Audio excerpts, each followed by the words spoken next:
अभी सोचा है, जिसको हम भगवान कहते हैं, वो सच में कोई मूर्ति है, कोई फोटो है, या फिर कुछ और ही है? अगर पूरी कायनात की आवाज को एक शब्द में सुनना हो तो वो कैसा लगेगा? शायद एक कंपन जैसा, एक ध्वनि जैसा, ओम। और यही ध्वनि, यही कंपन, यही शांति और तूफान एक नाम में समा जाते हैं, शिव। नमस्कार दोस्तों, आज हम बात करने वाले हैं किसी धर्म, किसी किताब, किसी पंथ की नहीं। हम बात करेंगे उस चेतना की जिसको सदियों से लोग महादेव, शंकर, भोलेनाथ, महाकाल, नटराज कई नामों से बुलाते आए हैं। ये वीडियो सिर्फ कहानी नहीं है, ये एक कोशिश है समझने की शिव कौन है और उनसे हम क्या सीख सकते हैं। हम रोज कहते हैं हे भगवान, लेकिन कभी इस शब्द को तोड़कर देखा है? भगवान मतलब सिर्फ आसमान में बैठे कोई अंकल नहीं।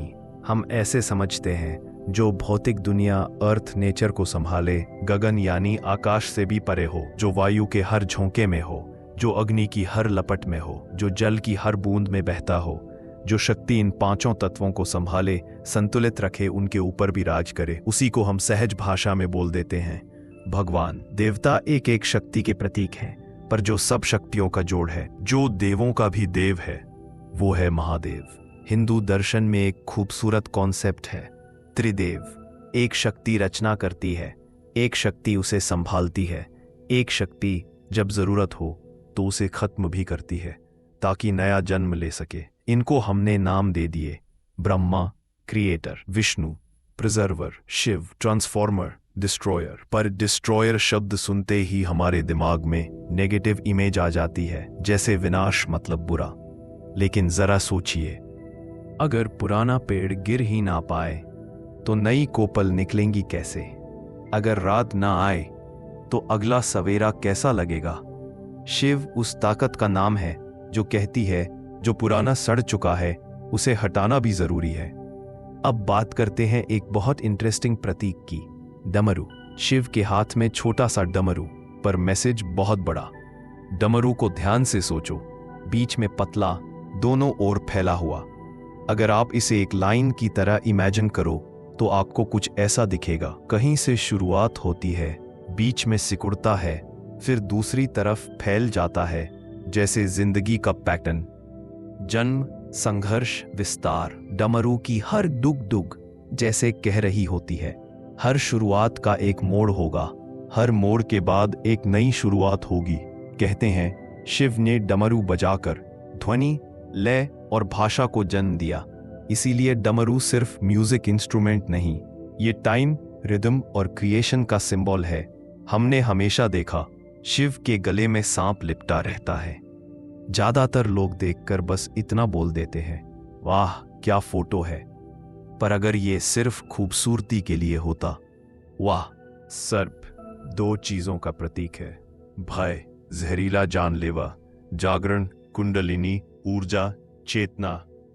ये कहता है मैं डर को भी गले लगा सकता हूं, मैं समय और मृत्यु से ऊपर हूं, मेरे लिए जहर भी आभूषण बन सकता है। हमारी बॉडी में भी एक सूक्ष्म ऊर्जा की कल्पना की गई है, कुंडलिनी, जो कॉइल्ड सर्पेंट की तरह बेस पर सोई होती है। शिव हमें याद दिलाते हैं ताकत बाहर नहीं, तेरे अंदर सोई हुई है, उसे जगा।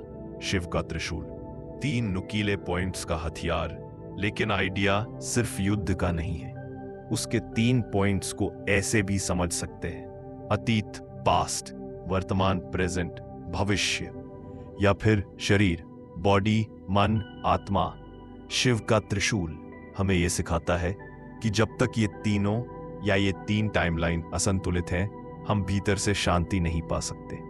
जो अपने शरीर का ख्याल रखे, मन को साफ रखे, आत्मा को जागरूक रखे, वही असली अर्थ में त्रिशूलधारी बनता है। नटराज वाला रूप, जहां शिव आग के घेरे के बीच नृत्य कर रहे हैं, वो सिर्फ आर्ट नहीं, वो पूरा फिलॉसफी है। इमेजिन करो वो मूर्ति, चारों तरफ आग, जैसे पूरा ब्रह्मांड जलती ऊर्जा है, बीच में शिव जैसे कॉस्मिक डांसर, एक पैर उठुआ जैसे मोक्ष की ओर कदम, दूसरे पैर के नीचे एक छोटा सा दानव, अज्ञान, अहंकार, डर। 4 हाथ भी मैसेज दे रहे हैं, एक हाथ डमरू, दूसरा हाथ अग्नि, मैं अंत भी हूं। तीसरा हाथ अभय मुद्रा, डर मत, मैं साथ हूं। चौथा हाथ उठे पैर की ओर इशारा, मोक्ष उधर है, ऊपर उठो। नटराज हमें सिखाता है जिंदगी भी एक नृत्य है, कभी तेज, कभी धीमा, कभी हिंसक, कभी कोमल, पर जो भीतर से संतुलन में नाचे वही सच में जीता है। अब आते हैं नाम पर, भोलेनाथ। क्यों भोले? क्योंकि शिव का दिल एक बच्चे जैसा माना गया है। बच्चे छोटी चीज पर खुश हो जाते हैं, छोटी चीज पर रो भी पड़ते हैं। इसी के चेहरे पर सच्चाई देख लें तो सब कुछ दे देते हैं। शिव भी वैसे ही है, थोड़ी सी भक्ति, थोड़ा सा प्रेम, और वो किसी को भी अकल्पनीय वरदान दे देते हैं। इसी वजह से कभी कभी दुष्ट भी उनके वरदान का फायदा उठा लेते हैं। ये हमें एक गहरी बात सिखाता है, दयालु बनो लेकिन विवेक भी रखो। भोला होना खूबसूरत है पर आंखें बंद करके नहीं। अब दूसरा नाम महाकाल। काल मतलब समय, जो जन्म और मृत्यु के बीच हर सेकंड को गिनता चलता है। एक इंसान इस टाइमलाइन पर चलता है, जन्म, बचपन, जवानी, बुढ़ापा, मृत्यु, पर जो इस पूरी लाइन को ऊपर से देखे जैसे टाइम ही उसके लिए एक खेल हो, वो है महाकाल। महाकाल का संदेश, घड़ी तुम्हें नहीं चला रही, तुम्हारी समझ चला रही है। मौत से डरकर मत जियो, बल्कि ये समझकर जियो कि हर दिन एक बोनस है। जब शिव को महाकाल कहा जाता है तो इसका मतलब है वो सिर्फ लाइफ मैनेज नहीं करते, वो टाइम को भी ट्रांसेंड कर जाते हैं।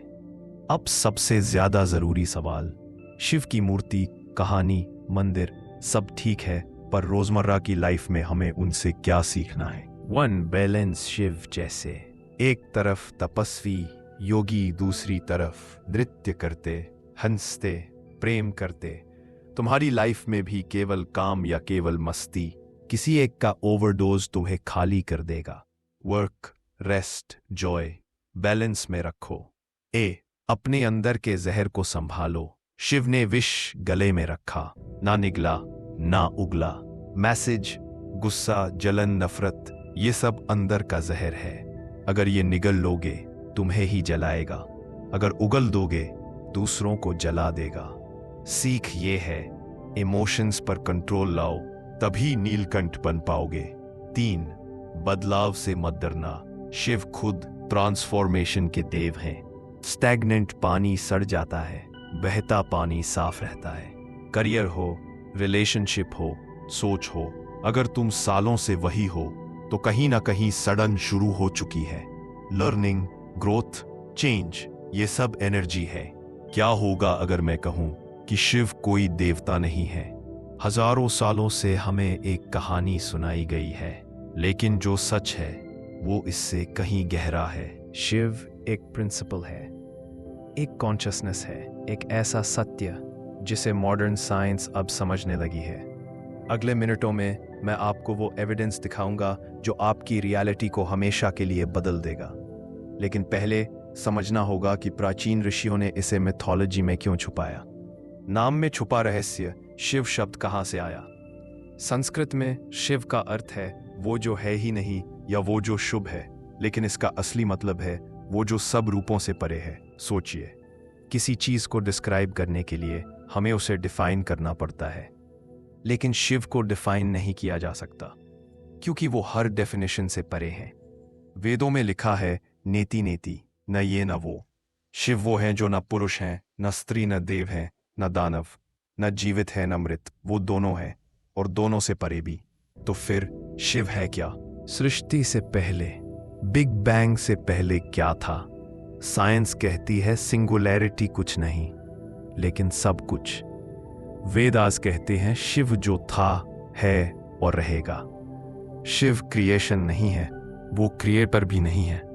शिव वो स्पेस है जिसमें क्रिएशन होती है। सोचो, एक कमरे में म्यूजिक बज रहा है, म्यूजिक क्रिएटर है, कमरा शिव है। बिना स्पेस के साउंड एग्जिस्ट नहीं कर सकता। मॉडर्न फिजिक्स इसे कहती है क्वांटम फील्ड, एक इनविजिबल फील्ड जो हर जगह है। एंशिएंट ऋषिज ने इसे कहा शिव तत्व, वो कॉन्शियसनेस जो सब में है। तीसरी आंख का विज्ञान, शिव की तीसरी आंख सिर्फ एक सिंबल नहीं है, ये आपके अंदर भी है। आपके दिमाग के बीचों बीच एक छोटी सी ग्लैंड है, पिनियल ग्लैंड इसे कहते हैं, द थर्ड आई। ये प्रोड्यूस करती है मेलेटोनिन, नींद के लिए, DMT, कॉन्शियसनेस के लिए। हर एंशिएंट सिविलाइजेशन ने इसका जिक्र किया है। Egyptian, eye of Horus, Hindu, Agnya chakra, Buddhist, उर्ना। Shiv की तीसरी आंख जब खुलती है तो क्या होता है? मेटाफर है अज्ञान का विनाश। जब आपकी परसेप्शन बदलती है तो आपकी पुरानी रियलिटी खत्म हो जाती है। आपको लगता है कोई एनिमी है।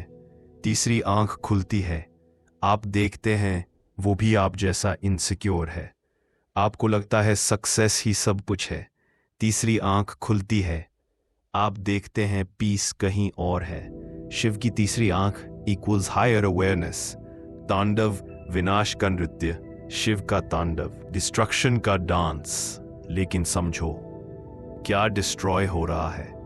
हर पल आपके शरीर में लाखों सेल्स मर रहे हैं और नए बन रहे हैं। डिस्ट्रक्शन के बिना क्रिएशन नहीं। जंगल में आग लगती है, डिस्ट्रक्शन नहीं, रिन्यूअल। शिव का तांडव रिप्रेजेंट्स करता है the cycle of existence.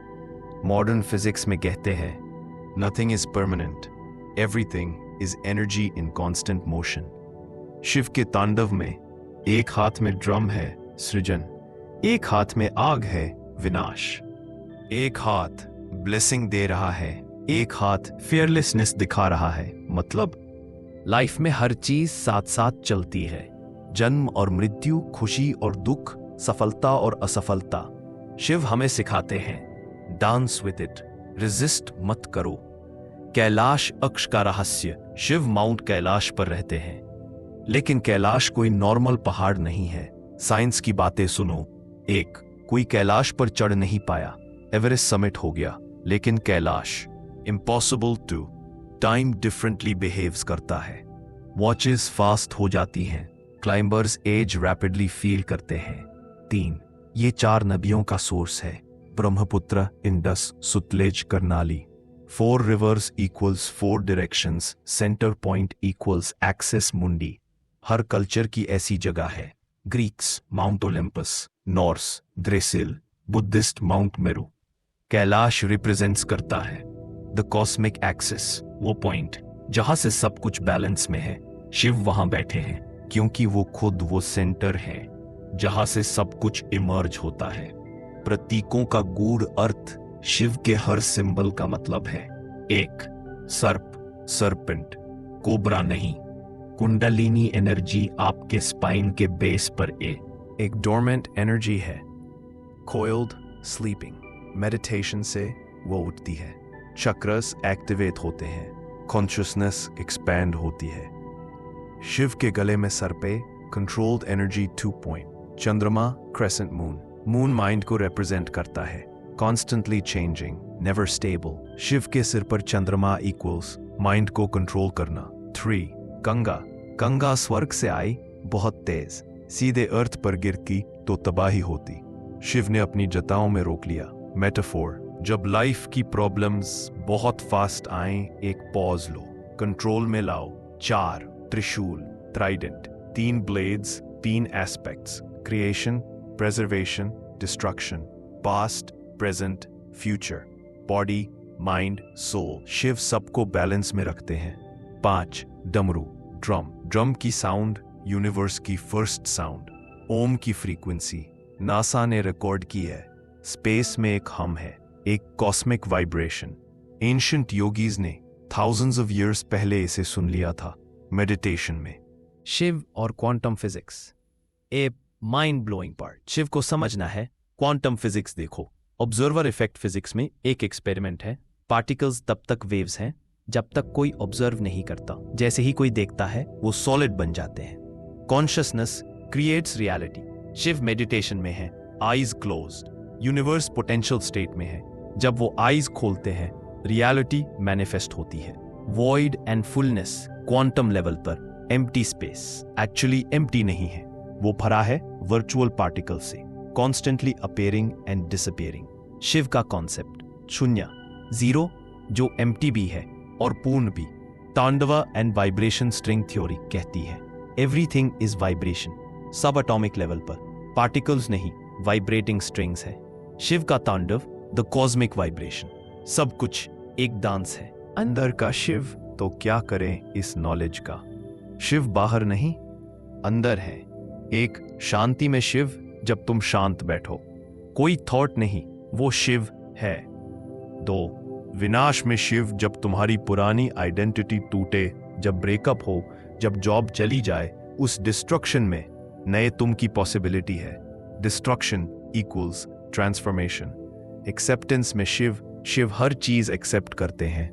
Poison P लेते हैं, हला हला। डीमंस को गले लगाते हैं, ऑपोजिट्स को बैलेंस करते हैं। जब तुम लाइफ को रेजिस्ट करना छोड़ते हो और एक्सेप्ट करते हो, तुम शिव के करीब आ रहे हो। सब में शिव देखना। शिव सिर्फ पहाड़ पर बैठे एक योगी नहीं, शिव एक दृष्टि है। जब तुम किसी जानवर के साथ दया करते हो, पेड़ को काटने से पहले सोचते हो, अपने दुश्मन को भी इंसान मानकर देखते हो, तब तुम शिव चेतना के करीब आ रहे हो। शिव को समझना किसी एक वीडियो का काम नहीं है, पर अगर आज के बाद आपके लिए शिव सिर्फ एक फोटो, एक मूर्ति या सिर पर जटाओं वाला कोई देव नहीं, बल्कि एक सोच, एक प्रेजेंस, एक एनर्जी बन जाए, तो ये वीडियो अपना काम कर चुका है।